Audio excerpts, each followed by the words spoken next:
Injil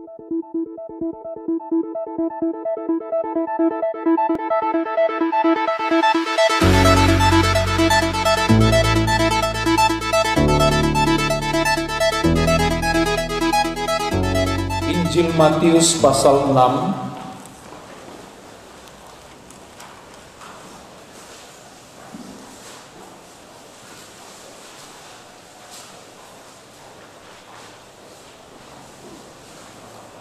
Injil Matius pasal 6 ayat 9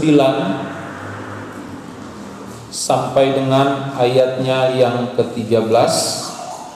Mari di tempat duduk saudara, mari kita baca sama-sama ayat demi ayat yang dimaksud pagi hari ini. Matius pasal 6 ayat 9 sampai ayat 13. Kita baca bersama. 2, 3. Karena itu berdoalah demikian: Bapa kami yang di surga, dikuduskanlah namamu, datanglah kerajaanmu, jadilah kehendakmu di bumi seperti di surga. Berikanlah kami pada hari ini makanan kami yang secukupnya, dan ampunilah kami akan kesalahan kami, seperti kami juga mengampuni orang yang bersalah kepada kami. Dan janganlah membawa kami ke dalam pencobaan, tetapi lepaskanlah kami daripada yang jahat. Karena Engkaulah yang mempunyai kerajaan dan kuasa, kemuliaan sampai selama-lamanya. Amin. Puji Tuhan. Bapak Ibu, di beberapa minggu ke depan saya akan sedikit untuk membawa kita belajar bertolak dari doa yang Yesus ajarkan kepada murid-murid, yakni doa Bapa kami. Dan minggu-minggu ke depan kita akan menggali banyak hal, banyak berkat dari doa yang sudah sangat tidak asing lagi bagi orang Kristen. Nah, Bapak Ibu jemaat yang diberkati Tuhan, jadi seri khotbah Bapa kami ini akan saya bawa di minggu-minggu ini, minggu-minggu ke depan. Dan juga mungkin ya kita mengalir aja, mungkin juga ada satu kali pertemuan kita akan sisipkan dengan topik-topik yang juga lain.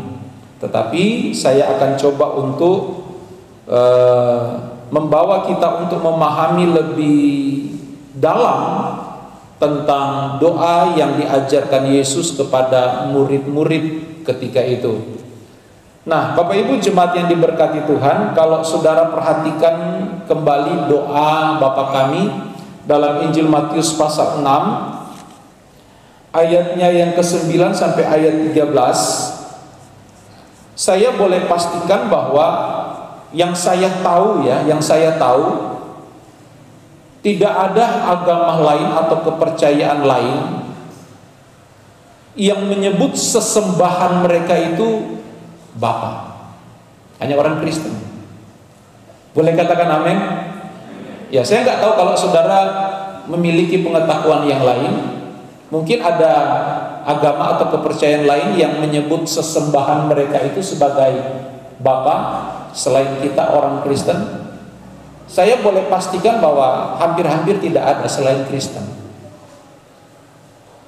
Selain Kristen yang menyebut sesembahan mereka adalah Bapa. Indah enggak Bapak Ibu? Oh, indah sekali. Kita harus bersyukur dong. Amin.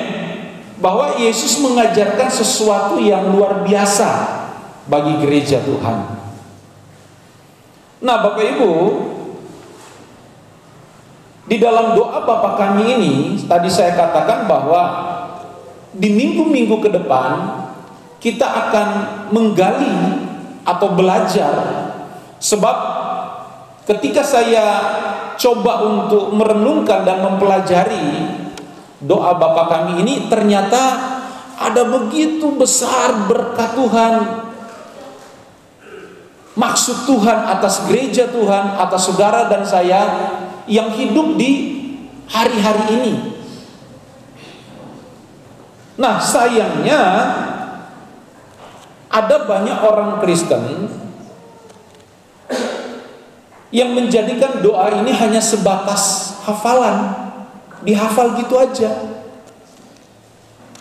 Nah, di beberapa gereja lain doa ini sering diucapkan dalam kesempatan-kesempatan ibadah, dalam liturgi-liturgi sudah disusun, dan doa ini diucapkan.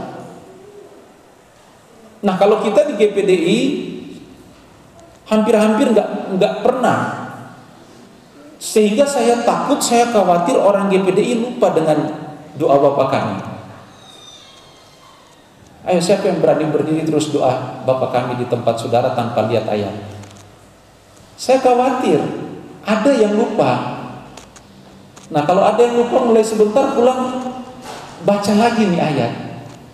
Amin. Dari alis mata saudara sudah mengkerut sedikit, itu berarti ada yang lupa 1-2 kalimat itu. Saya khawatir ini.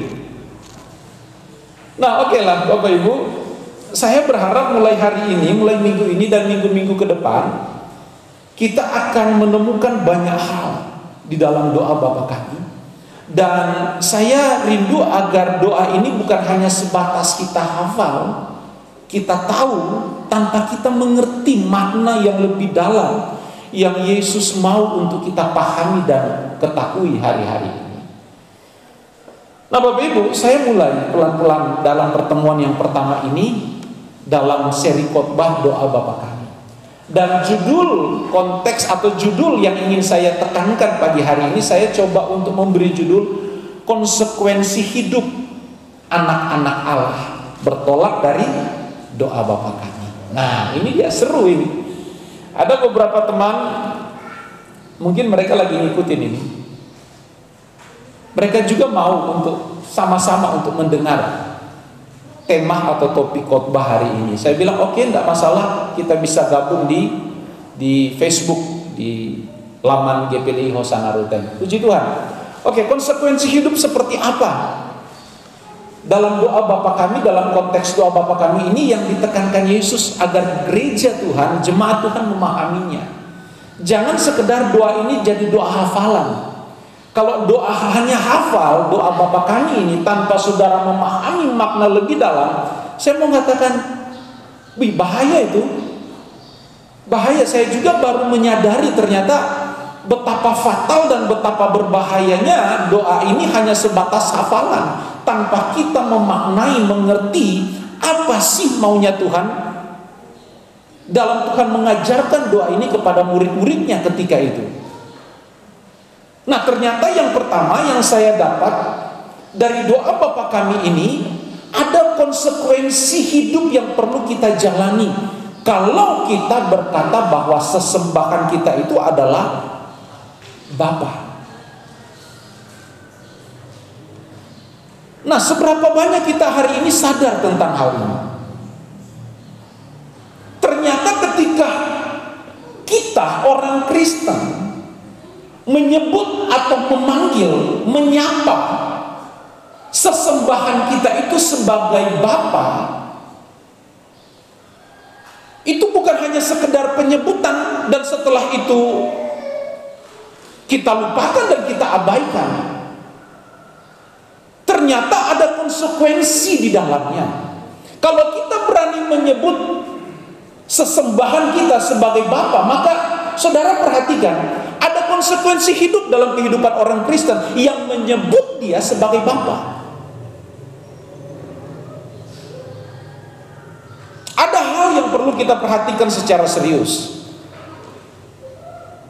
Karena ada banyak orang Kristen yang tadi saya katakan bahwa dengan begitu mudah, begitu gampang memanggil Bapa tanpa mau memahami lebih dalam kenapa Yesus mengajarkan kita harus memanggil dia Bapa.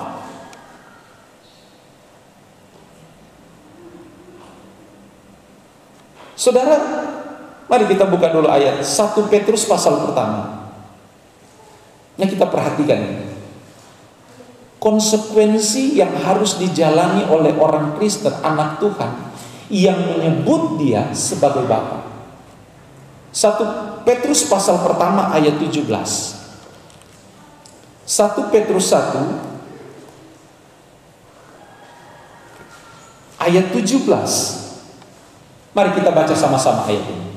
Kita sama-sama diberkati pagi ini. Kita baca sama-sama. 2, 3. Dan jika kamu menyebutnya Bapa, stop dulu sampai situ. Jika hari ini kita menyapa dia sebagai Bapa.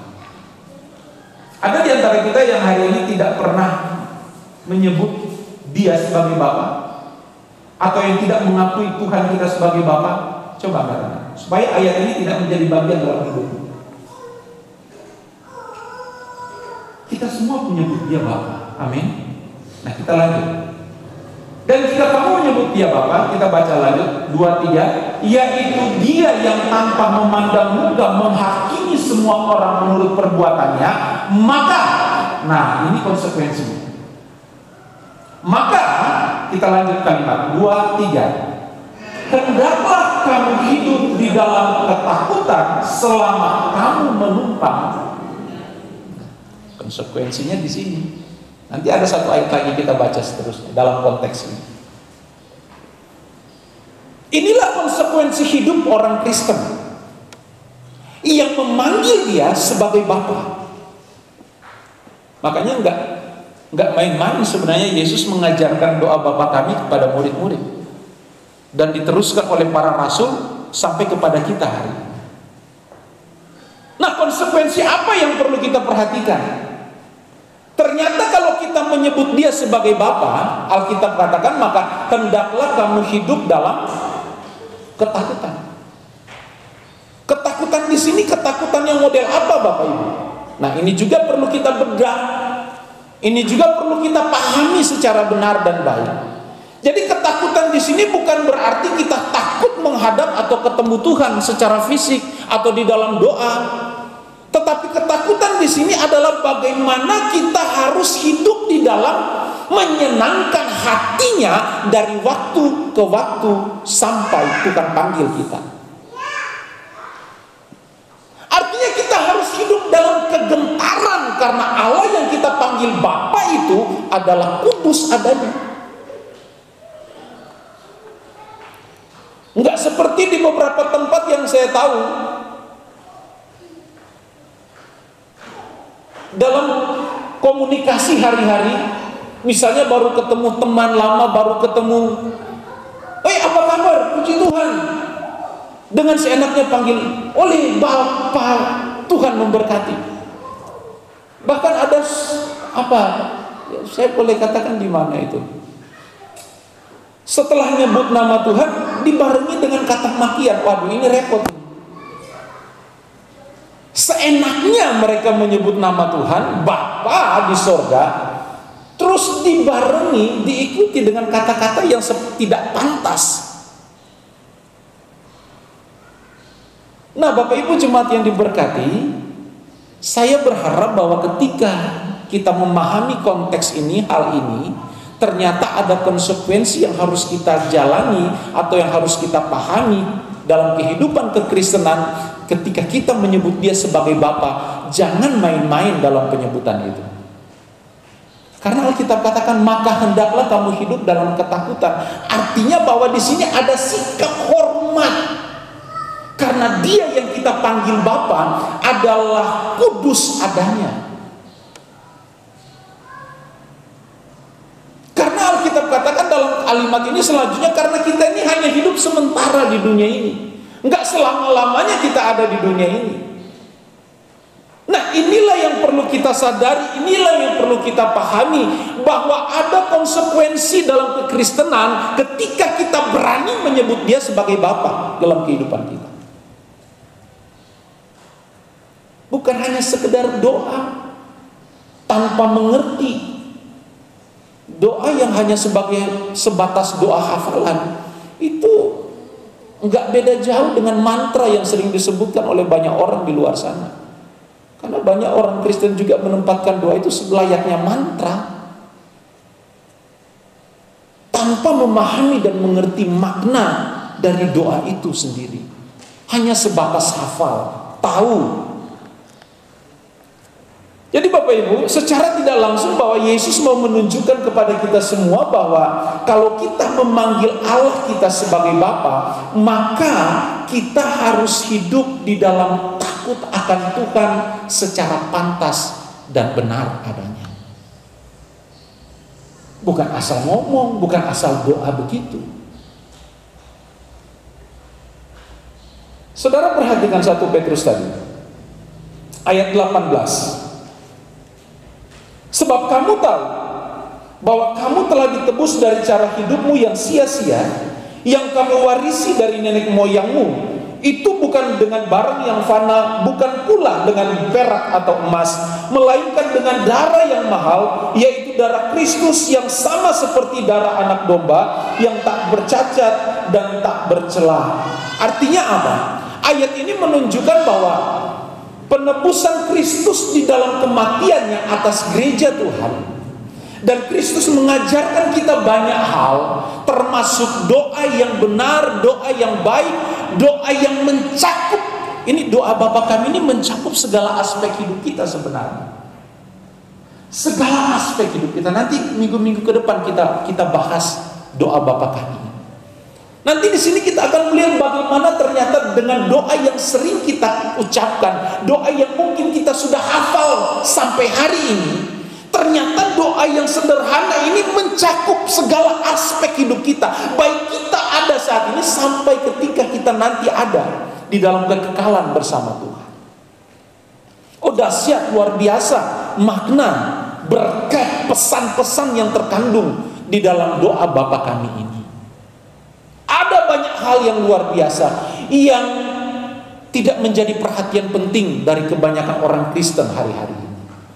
Nah puji Tuhan di tempat ini saya mau membawa kita untuk kita memahami bahwa doa Bapa kami ini bukan hanya sekedar doa begitu aja, dihafalkan dan selesai, tapi kita masuk lebih dalam, memaknai, mengerti hal-hal yang luar biasa yang Allah mau untuk kita mengerti isi hatinya dan tanggung jawab dalam setiap kehidupan kita di hari-hari ini.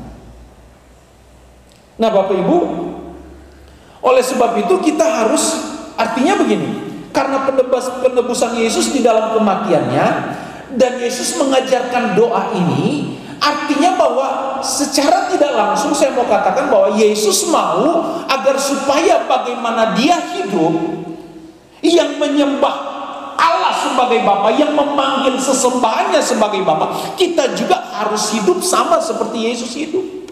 Karena Yesus yang mengajarkan doa ini. Nah kalau Yesus yang mengajarkan doa ini bukan berarti Yesus hanya mengajarkan tanpa Yesus menerapkan konsep-konsep atau hal-hal yang penting di dalam doa yang diajarkan. Oh, tidak mungkin. Kalau Yesus berani menyampaikan atau mengajarkan doa ini, artinya bahwa dia sebelumnya sudah melakukan segala sesuatu yang tercakup di dalam kalimat atau kata-kata di dalam doa yang diajarkannya kepada murid-murid. Artinya bahwa demikian kita hari ini, karena kita sudah ditebus, maka otomatis mau tidak mau sebagai tebusan kita juga harus mengikuti pola hidup Yesus yang mengajarkan doa Bapa kami dalam setiap kehidupan kita. Jadi Bapak Ibu, konsekuensi ini harus kita penuhi dalam kehidupan kita. Di mana selama kita menumpang di dunia ini, kita harus hidup gentar, takut akan Tuhan senantiasa. Enggak bisa tidak. Selama kita menumpang di dunia ini, entah berapa panjang umur kita, selama itu kita harus mengerti hal ini.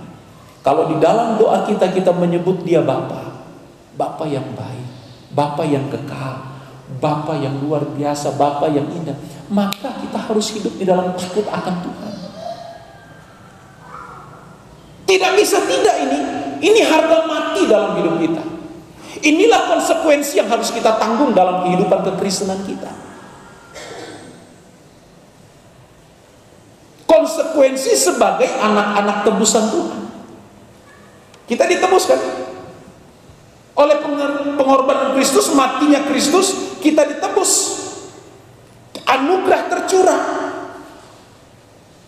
Maka mau tidak mau kita harus hidup seturut seperti apa yang Yesus sudah lakukan. Oke, kita baca lengkap 1 Petrus pasal pertama ini. Saudara lihat ayat 13. Ayat 13, kita mulai dari ayat 13 lagi. Sebab itu siapkanlah akal budimu, waspadalah dan letakkanlah pengharapanmu seluruhnya atas kasih karunia yang dianugerahkan kepadamu pada waktu penyataan Yesus Kristus.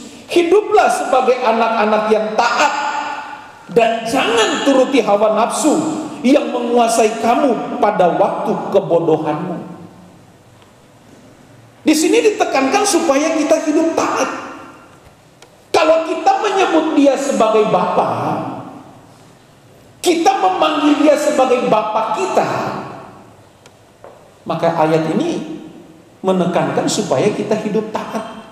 Jangan menuruti hawa nafsu daging yang memang dominan untuk menjauhkan kita untuk hidup kudus, layak, berkenan, indah bagi Tuhan.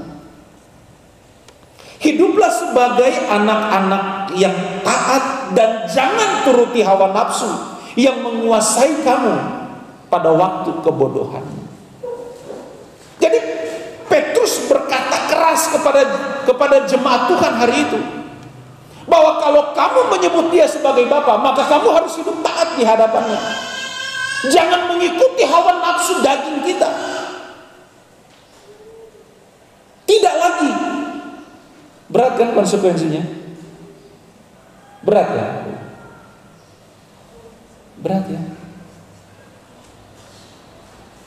Tapi sekali lagi selalu saya katakan bahwa di dalam Tuhan tidak ada yang berat kok. Kita pasti dimampukan karena kita punya fasilitas, yaitu kebenaran firman. Ini fasilitas. Roh Kudus juga fasilitas, di mana Allah memberikan Roh Kudus untuk menuntun kita.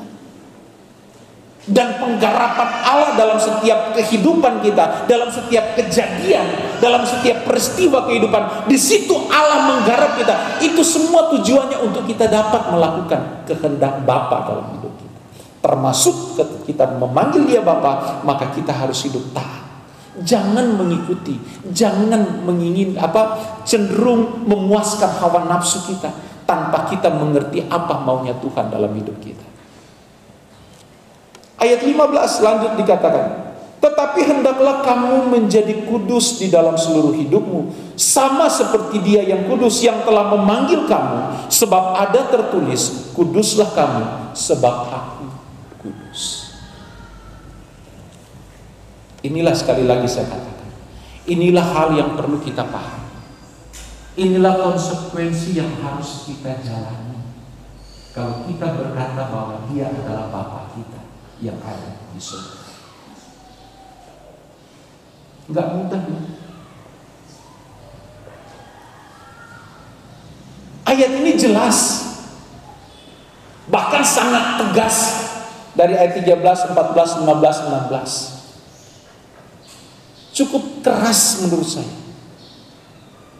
Inilah kekristenan, tidak ada kompromi dengan dunia. Kekristenan itu gak ada kompromi. Kita harus semilitan mungkin untuk ikut Yesus. Kalau kita menyebut dia Bapa kita, ya kita harus lakukan ini. Inilah konsekuensi yang harus kita jalani. Hidup taat. Jangan mengikuti hawa nafsu. Karena dia yang kita sebut Bapa adalah kudus adanya, dan ayat ini katakan kuduslah kamu sebab dia adalah kudus. Jadi kekudusan di sini harus kekudusan berstandar Alkitab, berstandar kebenaran, bukan kekudusan yang berstandar manusia. Karena kudusnya manusia, standar manusia beda dengan standar Tuhan. Ada orang punya prinsip kalau hidup kudus itu harus menyendiri, terpisah dari keramaian dunia, harus hidup mengasingkan diri jauh dari keramaian kota. Itu mah menurut saya belum. Kita nggak mungkin bisa berkata kita kudus kalau kita nggak ada tantangan untuk menjaga kekudusan kita. Nah, kalau di hutan apa yang jadi tantangan kita? Kita berani berkata bahwa kita kudus, kita layak di hadapan Tuhan. Kalau ada tantangan dan kita katakan enggak, kita berani loh berkata aku kudus di hadapan Tuhan. Kita nggak mungkin bisa berkata kita layak kalau kehidupan kekristenan kita tidak pernah diperhadapkan dengan tantangan dan masalah. Selalu saya gambarkan, kita nggak mungkin bisa dikatakan jago berenang kalau kita hanya berenang di kolam renang. Kita bisa dikatakan mahir berenang kalau kita berenang di lautan bebas yang penuh tantangan di sana. Itu baru disatakan hebat berenang. Ada ombak, ada karang, ada juga hewan-hewan buas. Cuaca yang bisa berubah setiap saat. Itu kita dikatakan bisa jago berenang. Tapi kalau hanya di kolam renang, demikian dengan kehidupan kekristenan. Kita nggak mungkin bisa tahu level kekudusan kita sampai di mana kalau kekudusan kita, kalau kehidupan kita tidak diperhadapkan dengan tantangan. Contoh, yang masih mata keranjang, engkau tidak akan pernah bisa memahami dirimu tidak lagi mata keranjang kalau tidak ada tantangan yang bahkan mau lewat di depan. Benar apa benar? Kita nggak mungkin bisa berkata bahwa kita hebat kalau kita nggak diperhadapkan dengan masalah yang kita mampu lewati. Ada kesempatan untuk mencuri, tapi kita katakan enggak. Ada kesempatan untuk korupsi, tapi aku katakan enggak. Nah, itu kita berani berkata, aku hidup layak di hadapan Tuhan. Jadi Bapak Ibu, sekali lagi bahwa ayat-ayat yang kita baca tadi, 1 Petrus 1 ayat 13, 14, 15, 16 sangat tegas mewajibkan setiap kita untuk hidup seperti Yesus hidup. Hidup sebagaimana apa yang Allah inginkan. Nah, Bapak Ibu jemaat yang diberkati Tuhan. Jadi sekali lagi saya mau katakan bahwa inilah konsekuensi hidup kita hari-hari. Kalau kita berkata bahwa Allah kita itu adalah Bapa, maka kita harus hidup kudus, hidup takut akan Tuhan, hidup taat dan berkenan di hadapannya. Sebab Alkitab katakan kuduslah kita, sebab Dia yang kita panggil Bapa adalah kudus adanya. Jadi Bapak Ibu, ini indah untuk kita renungkan dalam kehidupan kita hari-hari. Kekristenan itu sebenarnya indah. Apalagi kalau kita kaitkan dengan doa Bapa kami, sungguh luar biasa Bapak Ibu. Sungguh hebat, sungguh dahsyat Tuhan kita. Ajaib Dia. Dia mempersiapkan segala sesuatu dalam kehidupan gereja, khususnya di akhir zaman ini, untuk kita bisa hidup dan mempermuliakan nama Tuhan. Nah, saya mau kasih catatan buat saudara. Jangan jadikan konsekuensi ini sebagai beban. Aduh om berat, nah itu berarti saudara menempatkan ini sebagai beban. Aduh om gak mampu saya, itu beban loh, akhirnya jadi beban dalam hidup. Kalau kita menjadikan hal ini sebagai beban dalam hidup kita gak bisa maju-maju Bapak Ibu. Tapi saya mau mengajak kita untuk jadikan konsekuensi hidup kekristenan kita ini sebagai suatu hal yang indah di dalam kekristenan kita. Suatu berkat yang luar biasa dalam hidup kita. Karena kalau kita jadikan hal ini sebagai beban, ya saudara nggak bisa maju, tidak bisa untuk hidup dan menyenangkan hati Tuhan, pasti nggak bisa. Sebab kalau kita jadikan ini beban, maka kita nggak bisa memahami makna yang lebih dalam tentang doa Bapa kami ini. Tapi kalau kita jadikan ini sebagai berkat yang luar biasa, maka di situ Tuhan akan menyatakan kemuliaannya yang luar biasa juga dalam setiap kehidupan kita anak-anak Tuhan yang mau hidup taat, takut akan Tuhan dan menjaga hidup kudus di hadapan Tuhan. Nah, Tuhan akan jadikan kita luar biasa di pemandangan matanya. Nah, inilah sebenarnya tujuan penebusan Kristus dalam hidup kita. Karena konteks ketika Yesus mengajarkan doa Bapa kami kepada murid-murid sebelum penyalipannya. Nah, sebelum penyalipan, Yesus sudah mengajarkan ini. Yesus sudah membekali murid-murid melalui doa Bapa kami. Dari doa Bapa kami ketika kita menyebut Dia Bapa, maka di situ kita juga yang hidup harus selalu mempermuliakan nama yang kita sebut Bapa tadi, karena kudus adanya. Kalau ini terjadi dalam hidup kita, maka setiap keperluan kebutuhan kita, makan, minum, pakai kita, tidak perlu ragu, Allah sanggup menyediakan indah pada waktunya.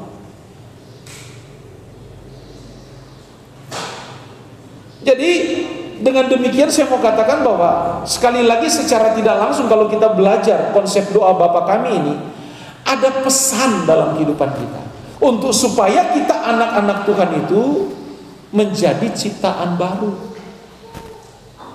Karena kita harus hidup sama seperti Kristus hidup. Kalau kita berkata bahwa kita hidup di dalam Kristus, maka wajiblah kita untuk hidup sama seperti Dia hidup. Tidak mungkin kita hidup bertolak belakang dengan kehidupan Kristus dalam kehidupan kita. Jadi Bapak Ibu, dengan mengucapkan kalimat-kalimat yang ada di dalam doa Bapa kami yang kita ucapkan tadi, itu berarti kita juga memberi diri kita untuk diproses oleh Tuhan. Harus itu.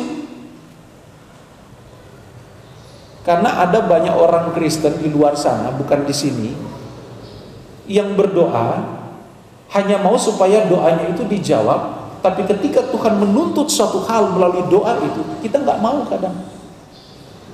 Ya, contoh seperti doa Bapa kami. Berapa sering kita sampaikan doa itu. Tapi kalau Tuhan tuntut kita untuk hidup kudus, hidup taat, kadang kita tawar-menawar sama Tuhan. Tuhan, tunggu dulu deh, nanti kalau saya sudah tua Tuhan, nanti kalau saya sudah sakit-sakitan baru saya mau hidup. Terlambat Bapak Ibu. Sekarang waktunya. Jangan tunggu nanti. Di saat kita menikmati kebaikan Tuhan, di saat kita menikmati kemurahan Tuhan, inilah saatnya. Jangan tunggu kemudian, kalau kita susah dulu baru kita mau cari Tuhan. Terlambat saudara.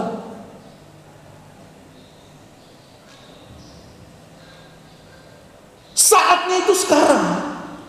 Jangan tunggu nanti. Kapan kita hidup untuk menyenangkan Tuhan? Ya sekarang. Karena banyak prinsip anak Tuhan di luar sana keterlaluan. Mereka ngomong, sering kali saya omong.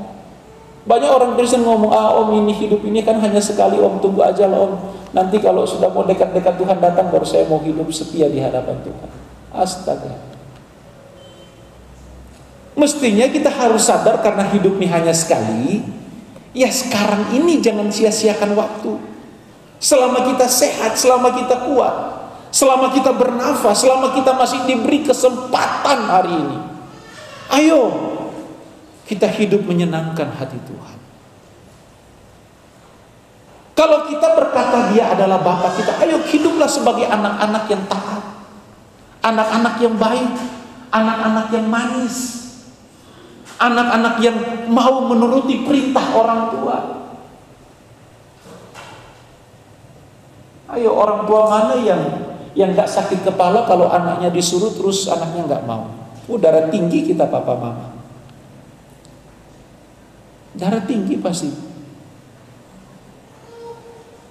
Deo kalau saya suruh sekali dua kali gak mau, baik, jalan. Jalan. Gaby juga. Tracy juga. Kalau nggak mau pergi, jangan sekali-sekali minta jajan. Nah itu dia, orang tua itu seperti itu. Tapi coba kalau tanpa disuruh udah ngerjakan, udah sapu, udah ngelap, udah bersih-bersih, tanpa minta, papa pasti tanya, uang jajan masih ada kan? Habis pak, ini. Itulah orang tua. Nah, kita jangan menuntut banyak sama Tuhan kalau kita nggak mau melakukan kehendak Bapa. Nah, kalau kita sebut Dia sebagai Bapa, artinya bahwa Dia orang tua kita. Ya jadilah anak yang manis. Apa Alkitab katakan supaya kita jadi anak yang manis? Ya hidup takut akan Tuhan, taat, jaga hidup kudus. Inilah konsekuensi hidup kita sebagai anak-anak Tuhan yang memanggil Dia sebagai Bapa. Jadi tadi saya katakan bahwa kalau kita melihat doa Bapa kami, kalau kita berani mengucapkan dan menjadikan itu sebagai doa yang indah dalam hidup kita, artinya bahwa kita juga harus mau diproses. Harus mau diproses. Nggak bisa tidak, harus mau. Sebab kalau hanya kita mengucapkan tanpa kita mau masuk dalam proses Tuhan, kira-kira itu apa namanya kalau anak yang model begitu? Ya yang kurang ajar, anak yang kurang ajar yang seperti itu.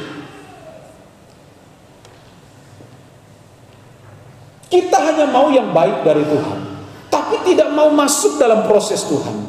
Kita hanya bisa mengucapkan kalimat doa Bapa kami, tapi kita tidak mau masuk dalam proses. Wah, Bapak Ibu, itu sama halnya kita hidup munafik di hadapan Tuhan. Saya harus pakai kalimat ini, hidup munafik, karena nggak ada pilihan kalimat lain lagi.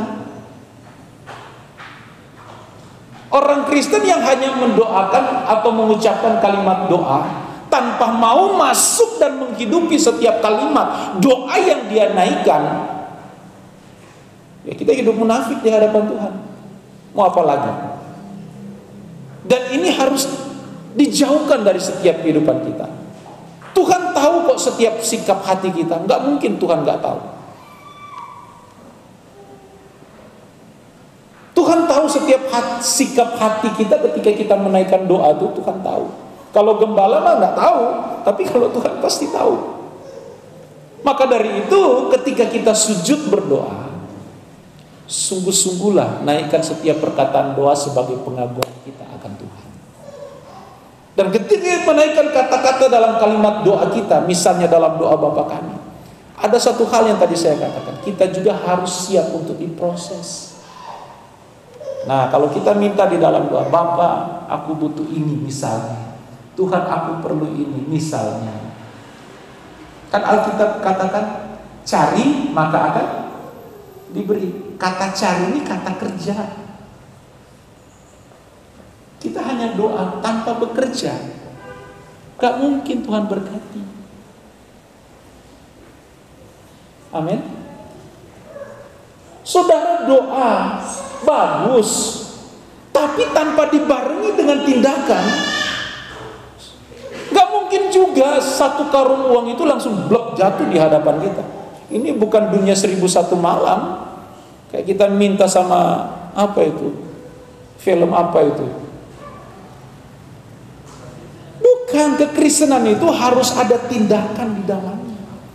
Hidup Kristen itu hidup yang bertanggung jawab. Selalu saya katakan, hidup Kristen adalah hidup yang bertanggung jawab. Saudara mau diberkati, kerja baik. Saudara mau tubuh sehat, olahraga. Itu cara kita bertanggung jawab. Nah, dari semua itu hal yang terutama adalah melakukan kehendak Bapa di surga. Jadi Bapak Ibu, sekali lagi bahwa saya harus terus terang, saya juga akui, saya juga sadar bahwa ketika kita menyebut Allah kita sebagai Bapa, konsekuensinya itu nggak mudah. Karena kita memang harus berjuang. Kita harus sungguh-sungguh. Nggak mudah Bapak Ibu. Tidak ringan maksudnya. Ya berat maksudnya. Tidak mudah. Tetapi sekali lagi bahwa kalau kita benar-benar mau untuk diproses, Tuhan dengan segala caranya pasti akan memampukan saudara dan saya. Jadi sekali lagi doa Bapa kami ini, kalau kita sekali lagi pulang di rumah, kita renungkan kalimat demi kalimat, sebenarnya tidak ada waktu lagi bagi dunia ini selain hidup kita fokuskan untuk menyenangkan Tuhan. Karena hidup kita semua akan tersita untuk menyenangkan Tuhan kalau kita belajar konteks doa Bapa kami. Tidak adalah kepentingan untuk kepentingan pribadi nggak ada lagi di situ. Semua tertuju sebagaimana kita menyenangkan Tuhan hari ini sampai kemudian Tuhan panggil kita. Jadi sekali lagi Bapak Ibu, sekalipun saya sadar bahwa ini tidak mudah untuk kita jalani, tetapi tidak mudah berarti tidak bisa. Karena di dalam Tuhan pasti segala sesuatu kita mampu untuk lakukan. Jadi Bapak Ibu, ada hal yang perlu saya jadikan catatan buat setiap kehidupan kita, bahwa di dalam doa Bapa Kami ini terkandung banyak berkat dalam hidup kita. Baik ketika kita hidup hari ini, sampai ketika kita dipanggil pulang di rumah Tuhan. Tapi pertanyaannya, persoalannya, seberapa mau kita untuk mau diproses oleh Tuhan? Kita harus siap untuk diproses. Kalau kita menolak untuk diproses, sulit untuk kita menerapkan setiap kalimat yang ada di dalam doa Bapa Kami. Sulit. Baru kalimat awal aja, baru kalimat awal. Karena itu berdoalah demikian, Bapa Kami yang di sorga, baru Bapa Kami. Kita belum masuk dikuduskanlah namamu, datanglah kerajaanmu, jadilah kehendakmu. Belum. Baru kalimat awal. Bapa Kami yang ada di sorga. Baru kalimat awal kita sudah dituntut untuk masuk melakukan apa yang maunya Tuhan. Konsekuensinya di sini. Kalau kita berani menyebut Dia Bapa, maka kita harus hidup takut akan Tuhan selama kita menumpang di bumi ini. Kita harus hidup taat. Kita harus hidup kudus, karena Dia yang kita panggil adalah kudus adanya. Baru kalimat pertama Bapak Ibu. Jadi tidak main-main loh kalau kita berlutut di rumah, kita berdoa, naikkan doa Bapa Kami. Maknai setiap kalimat dengan benar. Maknai setiap kalimat dengan baik. Karena ketika kita mau memaknai kalimat ini dengan baik dan benar, maka di situ kita akan diberikan pencerahan oleh Tuhan melalui Roh Kudus yang ada dalam hidup kita, untuk kita hidup layak, indah, dan berkenan di hadapan Tuhan. Bapa Kami yang di surga. Dan saya harap ketika kita pulang ke rumah sebentar, ketika kita berdoa, sungguh-sungguhlah kita menjadi anak yang manis di hadapan Tuhan. Karena inilah konsekuensi yang harus kita tanggung dalam kehidupan kekristenan. Tidak asal-asal. Tidak asal-asal. Jadi mulai hari ini, seterusnya ke depan, mari ketika kita menyebut Dia sebagai Bapa di sorga, ayo hiduplah sebagai anak-anak yang taat. Hiduplah sebagai anak-anak yang manis. Hiduplah sebagai anak-anak yang dengar-dengaran di hadapan Tuhan. Kita harus berjuang. Kita harus melakukan ini semua tanpa pamrih. Harus serius di hadapan. Tidak ada waktu lagi untuk kita main-main. Kalau tidak hari ini, kapan lagi kita mulai? Ayo Bapak Ibu jemaat yang diberkati Tuhan. Sekali lagi saya bacakan ayat yang barusan kita baca, ayat 17 dari 1 Petrus pasal pertama. Dan jika kamu menyebutnya Bapa, yaitu Dia yang tanpa memandang muka menghakimi semua orang menurut perbuatannya, maka hendaklah kamu hidup dalam ketakutan selama kamu menumpang di dunia. Kita maknai kebenaran firman Tuhan. Selama Tuhan masih beri waktu kita untuk hidup atas dunia ini, mari selama itu juga kesempatan itu selalu terbuka dalam hidup kita untuk kita hidup layak berkenan bagi Tuhan. Sesibuk-sibuknya kita di luar sana, dalam segala profesi dan aktivitas kita, apapun pekerjaan kita, berusahalah untuk hidup layak berkenan bagi Tuhan. Karena dengan demikian, maka kita sungguh-sungguh menjadi anak-anak Allah, dan Dia adalah benar-benar Bapa kita yang di surga. Tuhan Yesus memberkati.